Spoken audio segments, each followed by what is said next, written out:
Hello dear students, how are you all? I hope you all are very good. Welcome to the channel with the new chapter of class 7 science, chapter number 8, that is about heat and temperature. Let's start and learn about the chapter. See. Heat helps us to understand the difference between hot and cold object. It is a form of energy. If we add heat to a substance, it becomes hot. Students, as we all know, heat क्या है? Heat की वजह से आप किसी एक hot and cold object के बीच पे differentiate कर पाते हैं. That means अगर किसी भी substance को आप heat provide करेंगे तो वो hot हो जाएगा. And heat क्या है? Heat एक form of energy है. And अगर आप उस किसी object से heat को you take away heat from that object तो वो cold हो जाता है या comparatively less hot. The more heat a body possesses, जितनी ज़्यादा heat एक body possess करेगी उतना hotter the object will get.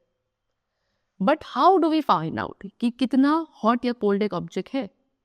So normally हम अपने sense of touch का use करते हैं hot and cold objects के बीच में differentiate करने के लिए.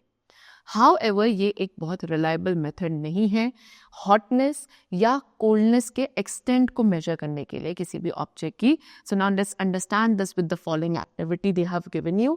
What is the aim? कि हम यहाँ पे show करने वाले हैं कि sense of touch जो है वो एक efficient way नहीं है heat को measure करने का. This is the aim of this activity. What you have to do? आपको 3 tubs लेने हैं A, B and C. ठीक है? A tub में you will keep tap water, B में warm water, ठीक है? उतना warm जितना आप easily अपनी finger को उसमें dip कर सकें, सिर्फ उतना ही warm लेना है. And tub C में आपको cold water put करना है. अब आपने tubs को A, B and C label कर दिया. Warm water आपने tub A में डाला, cold water tub B में and normal water in tub C. अब आप अपने right hand को dip करेंगे tub A में and other in tub B. फिर कुछ मिनट्स बाद आपको दोनों ही हैंड्स को बाहर निकालना है tub A and tub B में से एंड दोनों को ही टब सी में डाला जाएगा. ठीक है? व्हाट यू विल ऑब्जर्व कि जो हैंड कोल्ड वाटर में था यानी कि टब बी में था वहाँ आपको वार्म फील हो रहा है एंड जिस हैंड को आपने वार्म वाटर यानी कि टब ए में रखा था वहाँ आपको कोल्ड फील हो रहा है. सो ये काफ़ी डिफिकल्ट है टू मेक आउट कि वाटर जो था टब सी में वो एक्चुअली हॉट है या कोल्ड है. ठीक है? सो इस ऑब्जर्वेशन से हमें क्या पता चलता है कि टच एक रिलायबल वे नहीं है ऑब्जेक्ट की हॉटनेस या कोल्डनेस को मेजर करने का. Next we have the topic thermal energy. So we have to first understand thermal energy to understand heat. ठीक है? वी ऑल नो कि हर एक मेटल जो है जो अर्थ पे प्रेजेंट है वो एक्सट्रीमली स्मॉल पार्टिकल्स का बना है जिन्हें मॉलिक्यूल्स कहते हैं. एंड मैटर जो कि एयर वाटर गैस की फॉर्म में एग्जिस्ट करता है उसके मॉलिक्यूलर सेटअप जो है वो डिफरेंट होते हैं फ्रॉम ईच अदर. स्टिल उनमें एक फीचर कॉमन होता है दैट इज व्हाट कि they all show movement. And you also know कि एनीथिंग कोई भी चीज जो मूव करती है उसमें एनर्जी पोजेस रहती है एंड जो सम है एनर्जी का which is possessed by all the moving molecules of any state of matter उसे कहा जाता है thermal energy. So that means everything जो हमारे surrounding में है, it has thermal energy. Alright? Next we have the topic temperature. So when watching the weather bulletin, जब आप weather bulletin को watch करते हैं तो आपने सुना होगा temperatures of different places. So students, temperature एक ऐसी physical quantity है जो एक reliable method है to find out how hot or cold an object is. ठीक है? सो टेम्परेचर मेजर होता है डिग्री ऑफ हॉटनेस और कोल्डनेस का of a body. While thermal energy अगर बात करें थर्मल एनर्जी की, थर्मल एनर्जी होती है टोटल एनर्जी जो एक सब्सटेंस के थ्रू पोजेस की जाती है. एंड टेम्परेचर बताता है कि कितना हॉट या कोल्ड एक सब्सटेंस एक्चुअली है. या वी कैन से कि टेम्परेचर आपका मेजर है ऑफ हाउ फास्ट और slow the molecules of a substance are moving. Next is what measuring temperature. So the different units, जो different units हम temperature measure करने के लिए use करते हैं that is degree Celsius, degree Fahrenheit and Kelvin. So Celsius scale क्या है? According to this scale, Celsius scale के according जो temperature होता है object पे वो indicate किया जाता है degree Celsius के through in the honor of Andreas Celsius.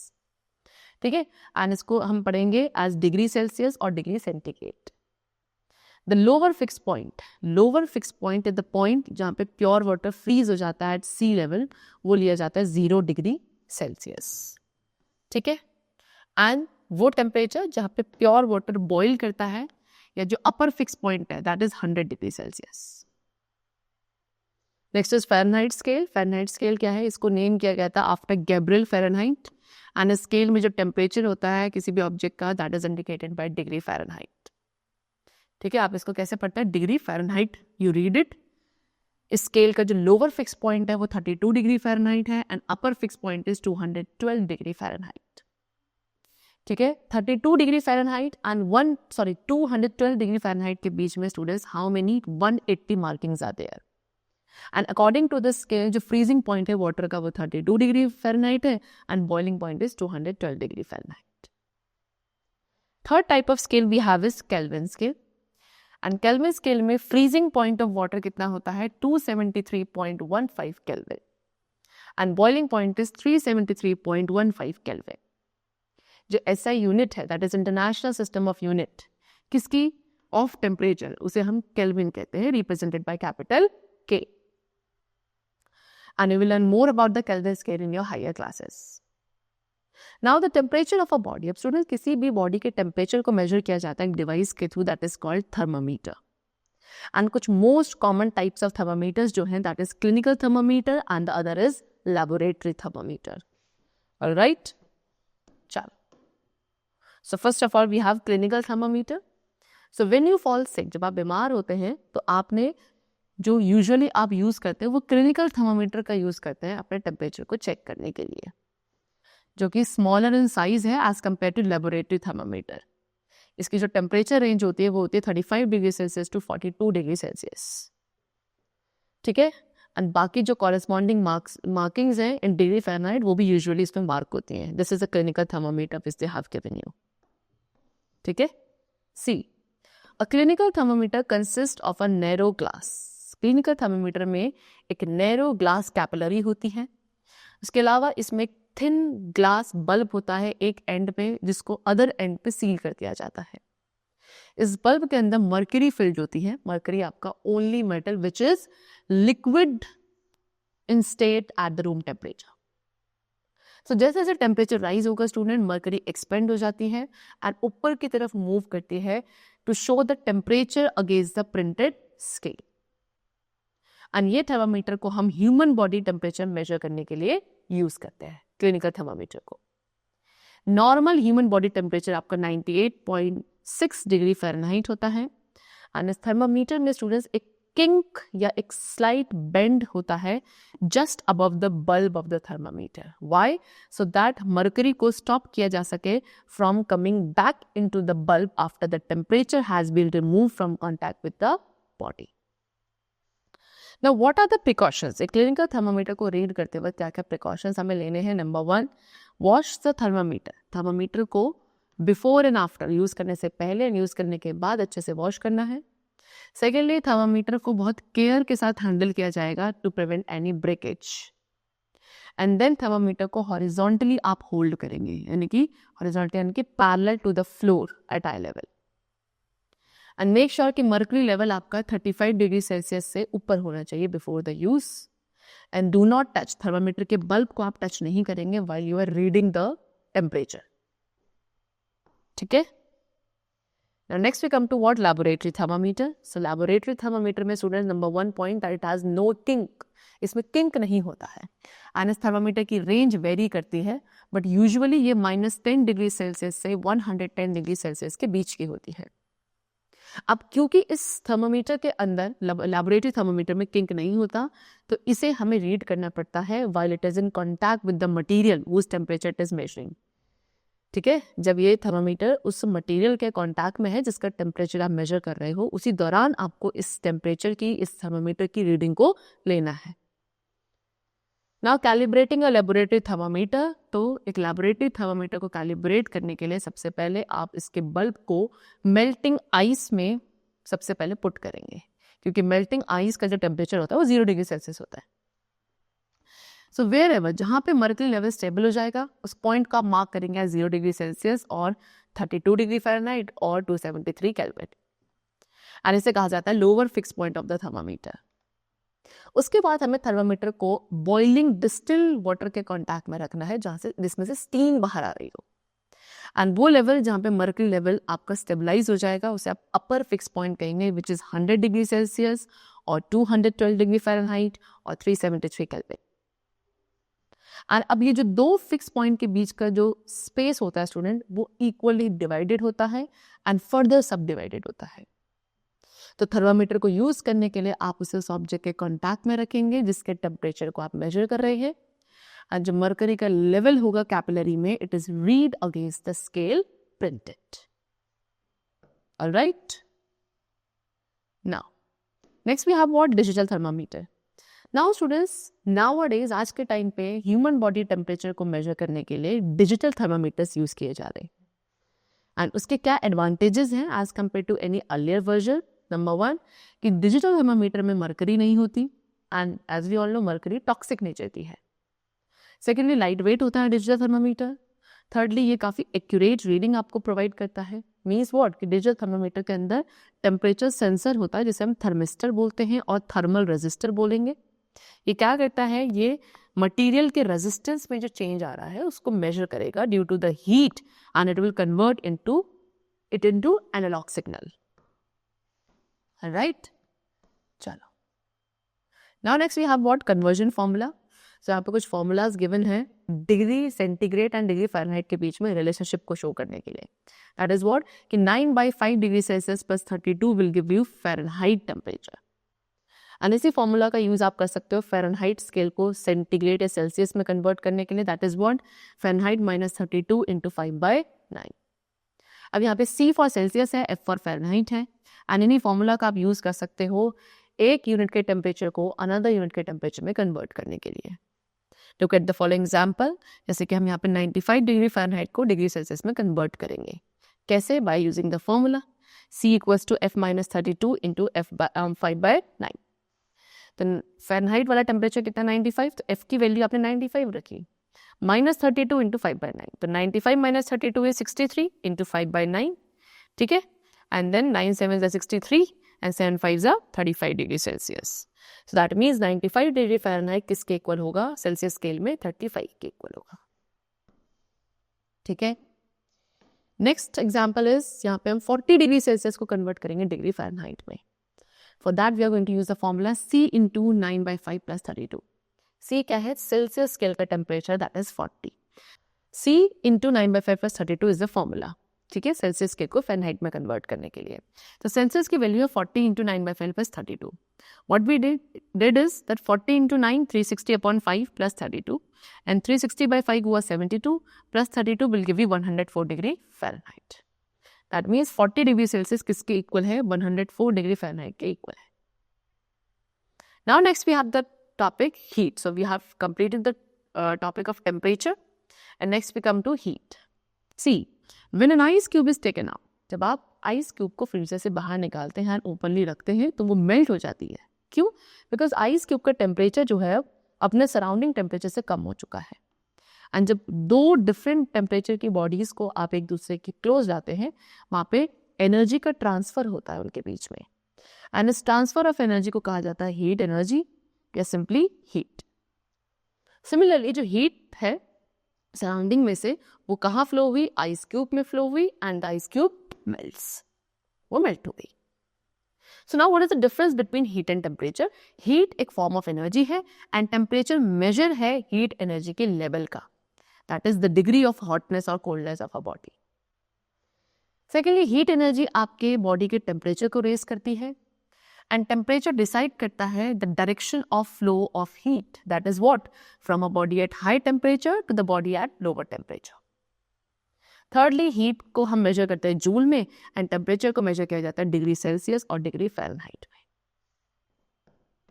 Next we have what, the effects of heat. तो हीट के कुछ फॉलोइंग इफेक्ट्स हैं। नंबर 1 कि हीट की वजह से जो ऑब्जेक्ट्स हैं वो हॉटर हो जाते हैं। फॉर एग्जांपल, अगर आप एक मेटल स्पून को ओवर अ फ्लेम रखेंगे फ्यू सेकेंड्स के लिए, तो वो स्पून विल बिकम और will feel you hot when you touch it. Secondly, heat एक सब्सटेंस की स्टेट को चेंज कर सकते हैं। फॉर एग्जाम्पल, अगर आप एक बीकर को हीट करते हैं, which is any ice cube, तो यू कैन सी कि आइस क्यूब मेल्ट हो जाती हैं and this shows a change of state from solid to liquid. Third, heat causes things to expand. Heat की वजह से थिंग्स एक्सपेंड भी होती है, जैसे कि metals expand on heating. You might have seen कि आपकी मदर जो है मेटल लिड जो है एक न्यू जैम बॉटल की, उसको वार्म वाटर में रखती हैं सो दैट उसको इजीली ओपन किया जा सके. सो मेटल लिड आपका हीट की वजह से एक्सपेंड हो जाएगा and then it will get loose, so आप उसको वो इजीली ओपन कर पाएंगे.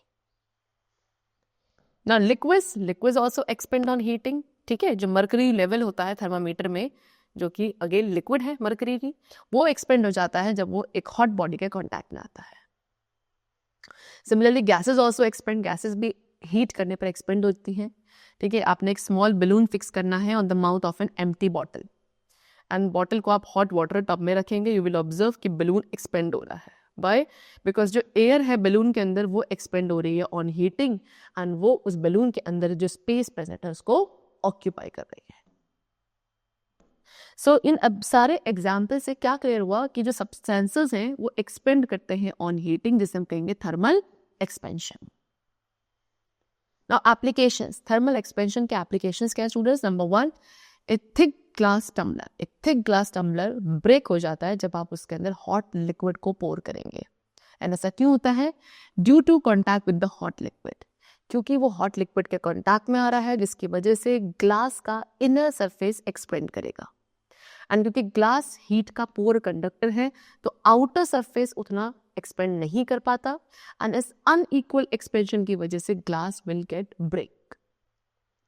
ठीक है, अब आप इसे अवॉइड कर सकते हैं. एक मेटल स्पून को आप उस टम्बलर के अंदर प्लेस कर दीजिए, क्योंकि मेटल एक अच्छा कंडक्टर है तो वो इफेक्टिवली हीट को रिमूव कर देगा एंड जो इनर सरफेस है वो उतना ज्यादा एक्सपेंड नहीं होगा.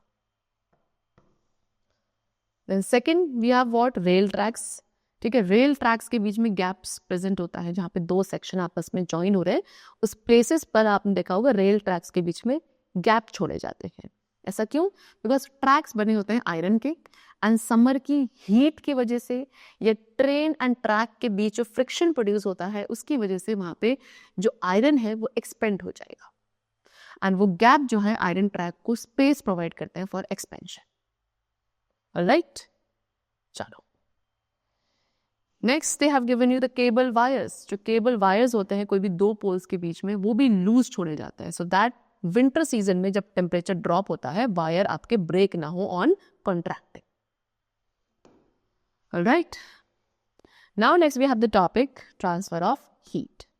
Observe what happens to the hot milk pot. जब आपकी मदर क्या उस हॉट मिल्क पॉट को गैस बर्नर से रिमूव करती है after boiling the milk and then she keeps it aside, then what happens over there? You will notice कि milk pot आपका कूल डाउन हो जाता है आफ्टर सम टाइम. ऐसा क्यों? बिकॉज जो मिल्क पॉट की हीट थी वो सराउंडिंग में ट्रांसफर हो चुकी है.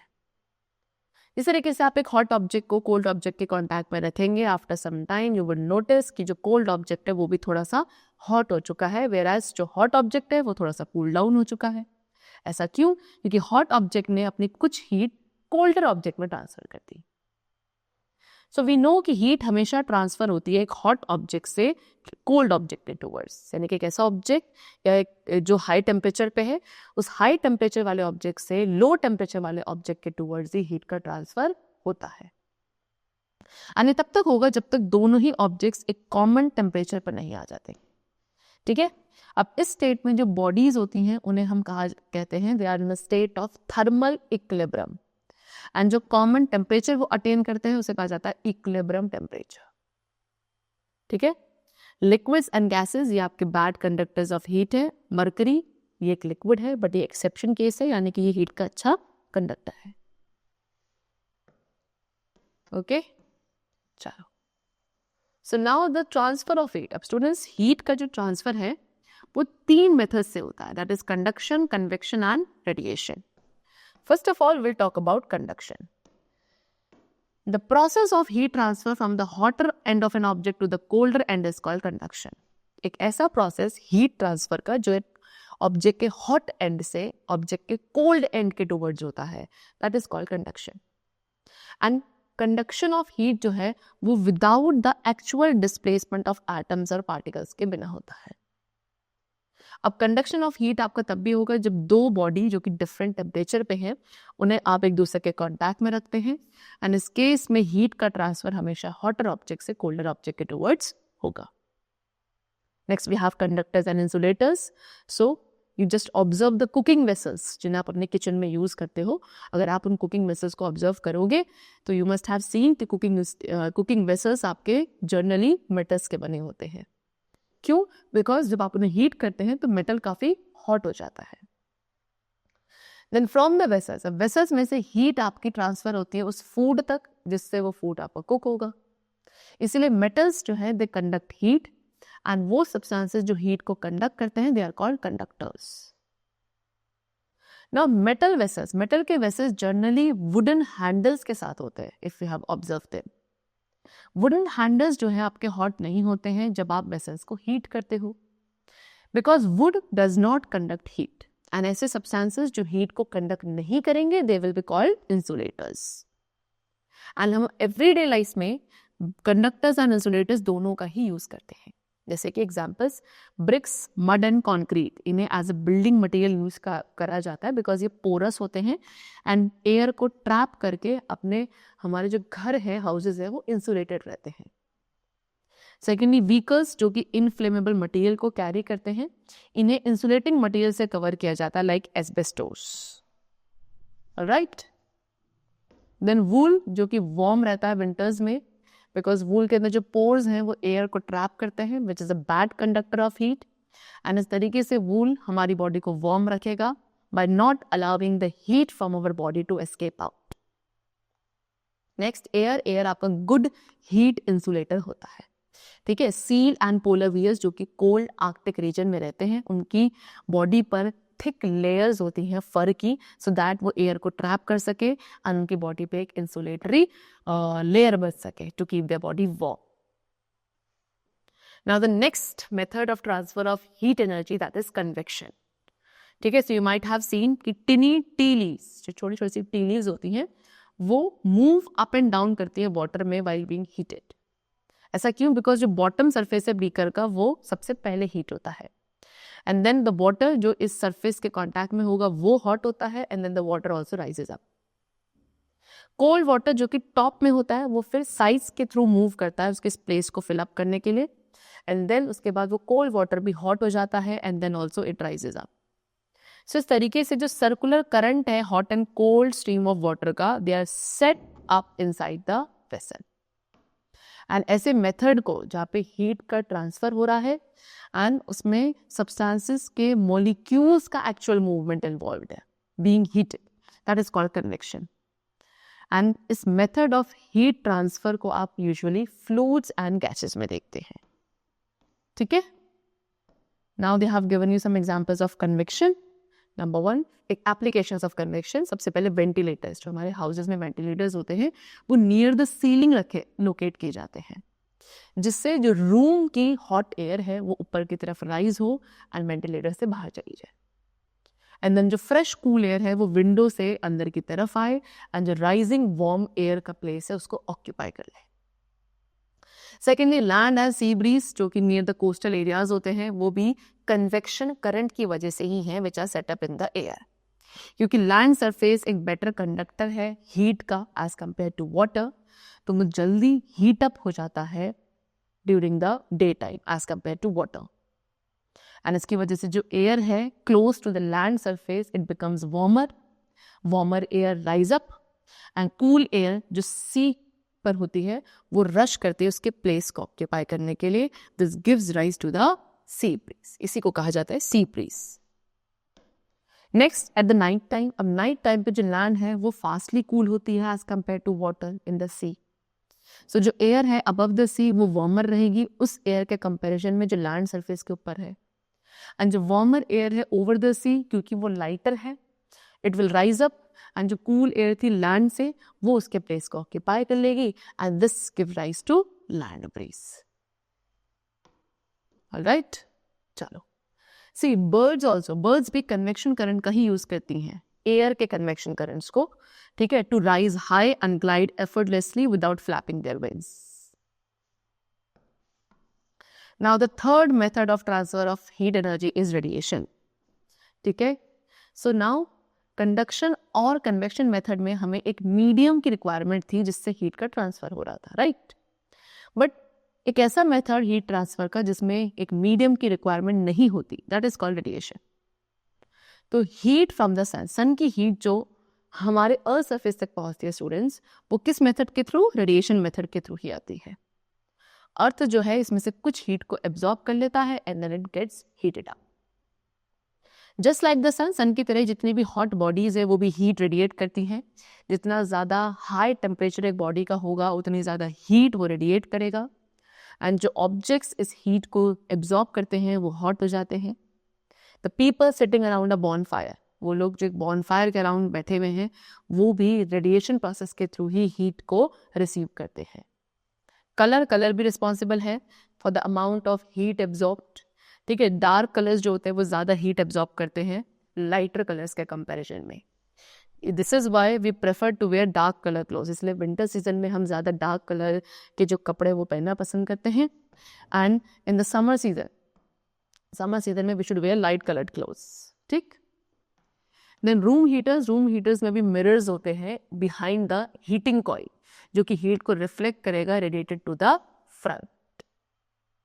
सोलर कुकर्स में ब्लैक मेटल शीट्स होती हैं अंदर जो कि हीट एब्जॉर्प्शन को मैक्सिमाइज कर देती है from the sun. Next is what? Green house. You all must have seen green house. This is a green house जो कि ग्लास शीट का बना होता है एंड इसका यूज किया जाता है कोल्ड क्लाइमेट्स में प्लांट्स को ग्रो करने के लिए. एक्चुअल में सन की रेडिएशन जो है इस ग्लास शीट्स के थ्रू इजीली पास हो जाती है एंड देन ये रेज जो है अर्थ के थ्रू एब्जॉर्ब करी जाती हैं. एंड ग्रीन हाउस के अंदर जो प्लांट्स होंगे वो क्या करेंगे? एयर के टेम्परेचर को रेज कर देंगे in the green house by conduction and convection. अब वार्म एयर आपके अंदर इनक्लोज हो जाती है एंड बाहर वापस नहीं आ पाती. इससे हीट का लॉस आपका नेग्लिजिबल हो जाता है एंड एक ग्रीन हाउस के अंदर जो टेम्परेचर है वो बढ़ जाता है कैसी वैल्यू तक? सो दैट प्लांट्स की जो ग्रोथ है वो प्रॉपरली हो सके, सूटेबल रहे.